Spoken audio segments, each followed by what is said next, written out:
I've been asked to talk about my dad and tell everybody about him. My father is Dr. John Henry Harris.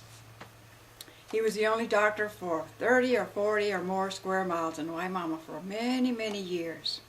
He used to just come to Waimama twice a week on a train from Bradenton, but it was obvious that in addition to what people told him, he really needed to be there full time. And so after a while, he moved to Waimama. And he was their full-time doctor for all those miles. He never charged anybody anything if they didn't have any money. But sometimes they would give him a little calf, or a little pig, or a little goat, or a chicken.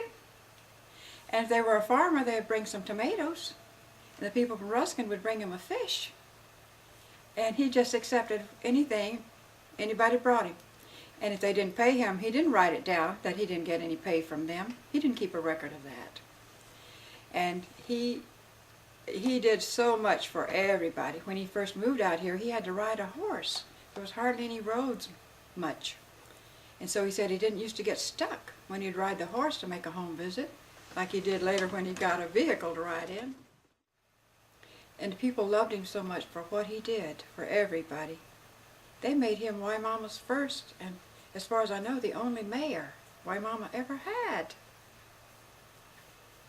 And he must have done a wonderful, wonderful job as mayor. And he became known all over the county, some kind of way. And I have a book in there of maybe 1,000 or more signatures of people as far north as Plant City saying, "Run for county commissioner. We want you to do for all of us just what you're doing for Waimama." He was so busy, he didn't want to run for county commissioner, but they insisted on it. Even have pictures of it. He had to run for county commissioner. He got elected. And evidently, they really loved what he did, because when his term was over, they told him, "You're allowed to get re-elected. Do it. We love what you did. Do it one more time. That's all you're allowed to do, so please do it." He did. He got re-elected. He's such a legend in so many ways. Well, I should tell you, when I was born, I was his first child. Many years after he was in Waimama. He had a big office, waiting room up there, and lived in the back. We lived in the back. And it was on 674, and he had a big front porch out there with chairs even out on the front porch, and a beautiful vine that was on the side of the house. And I'll never forget that.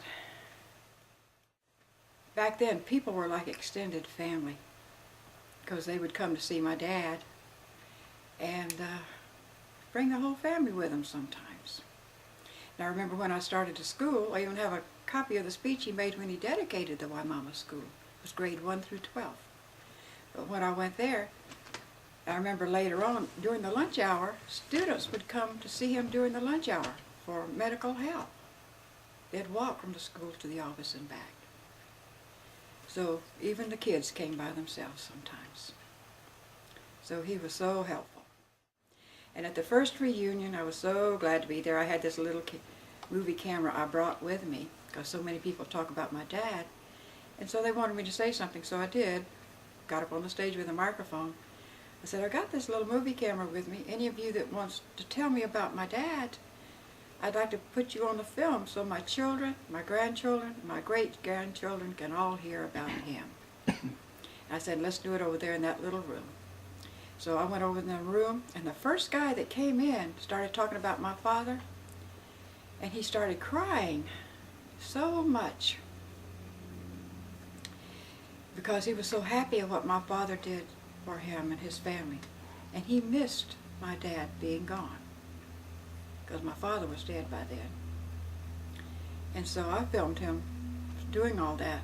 He said, "There should be a memorial to Dr. Harris, because we all love him. We all thank him. We all appreciate him.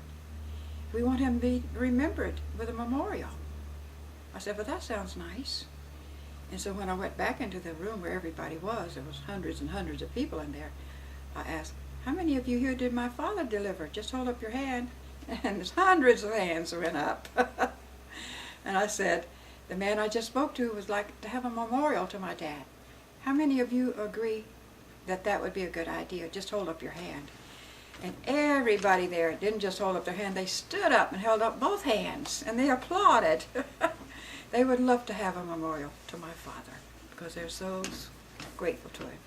Even when he was 80 years old, they had a birthday party for him here in Waimama. People brought a covered dish to eat. And I've got all kind of books and things over here. This one is full of birthday cards, all kind of things, pictures.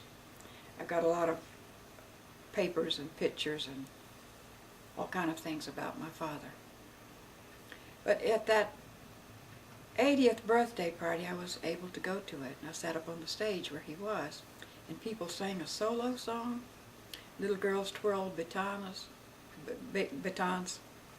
and the band played, and others, they had quartets or duets.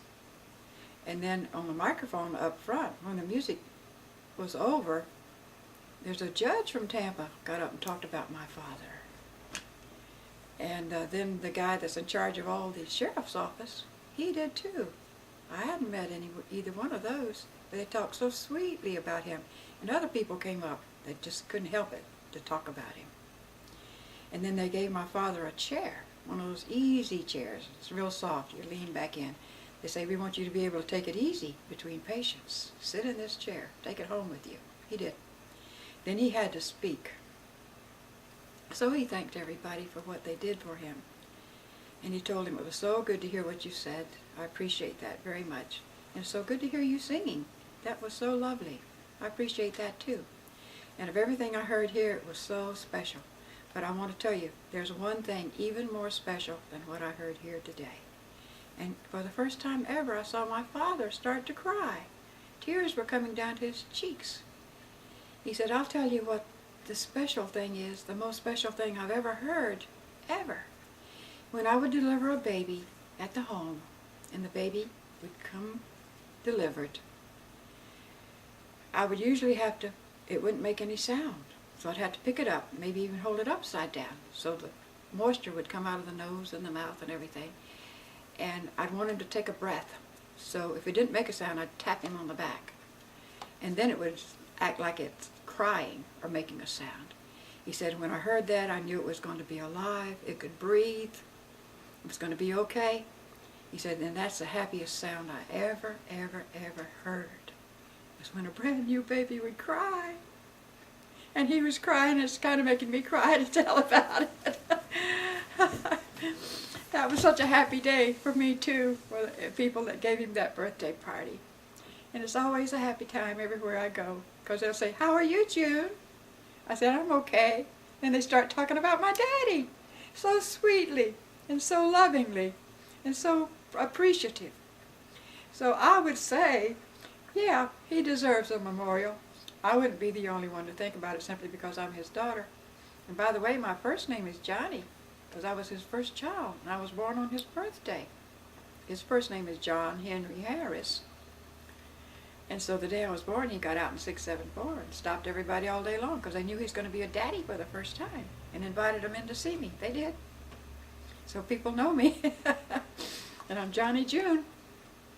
My married name is Carter. But I'm delighted to talk about my dad and to remember about him and to have other people talk about it with love. I say they even have love for him. And not just affection, but double affection, up to where you could call it love and happy memories. And they do want memorials for him. So for anybody that could make that happen, I thank you so much.